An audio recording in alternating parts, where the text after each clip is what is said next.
Magliozzi, Associate Curator in the Department of Film at the Museum of Modern Art. The original concept we had for the Burton exhibition was, because he's such a creative and imaginative director with a distinct style, visual style and motifs, we wanted to discover let audiences know how that had happened. To trace his visual imagination from childhood to adulthood. And the exhibition was conceived with that notion in mind. In creating an exhibition on a film director for a gallery, we wanted to, in Tim's case, follow the visual motifs in his work as a way of organizing the exhibition, rather than simply going from one film to the next throughout his career. We wanted to explore the visual motifs in his work.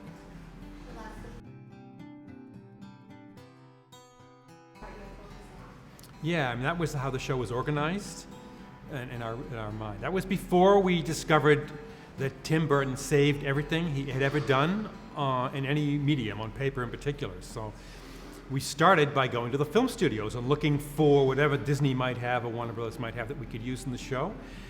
And when we got to Tim's, we discovered that he had an incredible archive of material, and that's really what you see in the exhibition. The exhibition is 85% work from Tim's private archive.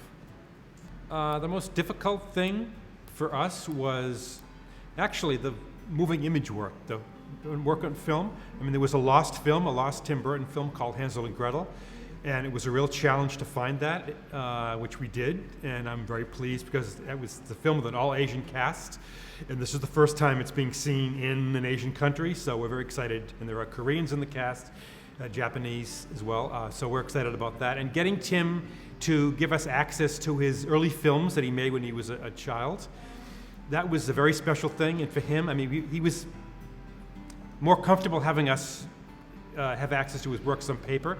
It was his amateur films that he was concerned about, and getting access to those and seeing them for the first time. Because this is work that people had heard about, no one had seen. That was very exciting for us.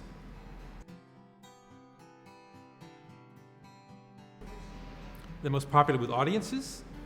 I think that it's hard to say because there are many different audiences for Tim. Tim has an audience, a cult audience, people who really know his films inside out, and a larger commercial audience. I think that for the culture audience, the private audience, seeing so much of Tim's private drawing and sketching was most exciting for them. For the larger commercial audience, I mean, seeing where some of the characters in Tim's films, characters like Edward Scissorhands and Vincent, and even characters like Frankenweenie, where they'd come from originally, how these motifs, these characters had appeared throughout his drawings over a number of years, and how they are reflected on screen. Personally, I was delighted to see the cartoons that he did. You know, when he was at Disney and he was as an apprentice animator, and he was very unhappy working there and felt frustrated. It was exciting to see that he didn't give up. You know, faced with frustration, Tim's response is always to be more creative, and I think that's a lesson anyone who's creative can use. When someone says no to Tim, he doesn't get depressed. He just produces more work. So when he was at Disney, it's one of his most fertile periods, where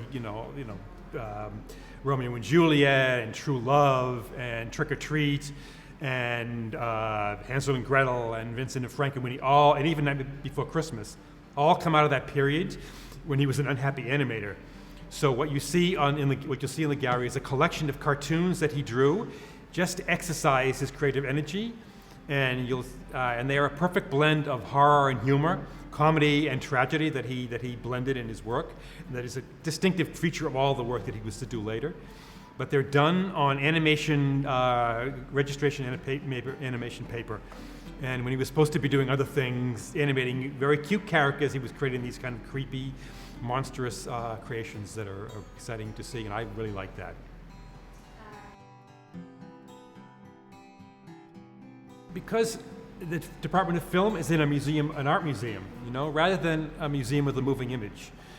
This is an art museum, so we try to curate gallery exhibitions on the cinema that feel good in an art museum. You know, that people who go from a Picasso gallery to a Burton gallery, they don't feel there's any great disjuncture. They feel this is you know, it's the flow. And some people come to the museum to see Tim Burton. Some people come, or to the Quay brothers. Some people come to see Picasso. And they go to all the galleries in the museum. So we want them to be an interaction that feels comfortable and natural and exciting to them. So all the shows, the Pixar show, the Tim Burton show, and the Quay show are all shows that come out of collections, basically, and in each case, collections of work that the public is not familiar with.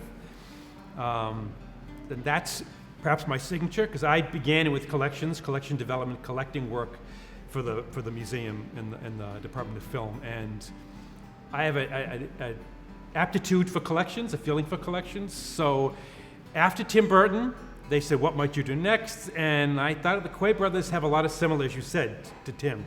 And it turned out that they also had a collection of work that people hadn't seen before, work on paper and films. They had done commercials like Tim, they had done music videos like Tim had. So it's really a natural extension, and the Quay Brothers show came out of the Burton show. Very different artists in some ways, but similar in other ways. So I think that's my thing, is collection shows, where you can find a collection of work and build an exhibition out of a collection that already exists, rather than, for instance, putting an exhibition together by going to galleries and finding different pieces to bring them together. The shows that I've done so far have mostly been collection shows. We're thinking of, you know, there are collections that people have seen a lot of, like Disney and Warner Brothers, and that kind of thinking, it might be nice to go to a collection that people feel they know really, really well, and proving to them that they don't know it, and looking at it in a different way. It's the same with Tim. You know, with Tim's work, people thought, we know Tim Burton, we've seen all his films. This show proved that that wasn't true, that there was a lot to Tim Burton that they didn't know. And we've been thinking it might be nice, again, to find work from a major studio that people thought they knew well, and show them that they didn't, or find a way of presenting it that would show it in a different light. It's nice to do shows where you can appeal to a broad range of audiences, you know, a popular audience, and an audience, an art museum audience, and a film audience, and bring them together in the space. I think that's the key to the success of the Burton show, is that it addresses so many different audiences. And the most exciting time for me, because I love collections, and I love the work, directors, and looking at a director's body of work as a whole, is kind of a two-thing. Meeting the directors is always exciting for anyone who works in film. Getting to have a close relationship with the director, even if you're just doing a film series. When the directors also have like a collection of work that I can look at and meet them. So when we first conceived of doing the Tim Burton show, we went to Tim Burton's studio in London and visited him. That was an amazing moment for us, because we sat across from Tim Burton, just as close as I am to you, and we pitched our idea for what the exhibition could be like. And Tim said, well, I have drawings over here, and I have work over here, and after we finished talking, why don't you walk around the studio? That was really, to me, the highlight of my experience of organizing the exhibition. It's something that I'm talking about now because I like to be able to share it with people, because it's a private moment, but it was terrific.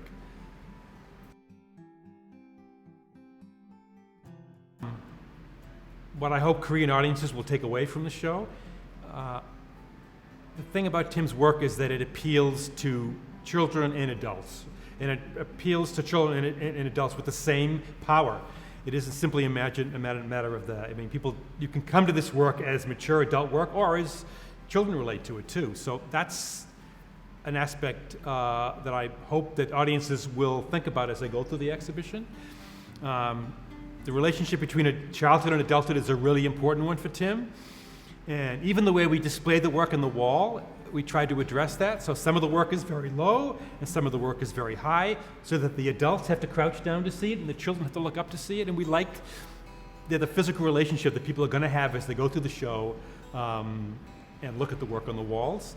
And I'm hoping that Korean audiences will be excited by that and will think about it that way. No, they should all email me when they come. Everyone who comes to the show should email us at MoMA and let us know what they think, because we'd love to get their emails. Send us texts, just a lot of stuff. Videos, send them to us. I want to see them all. Thanks.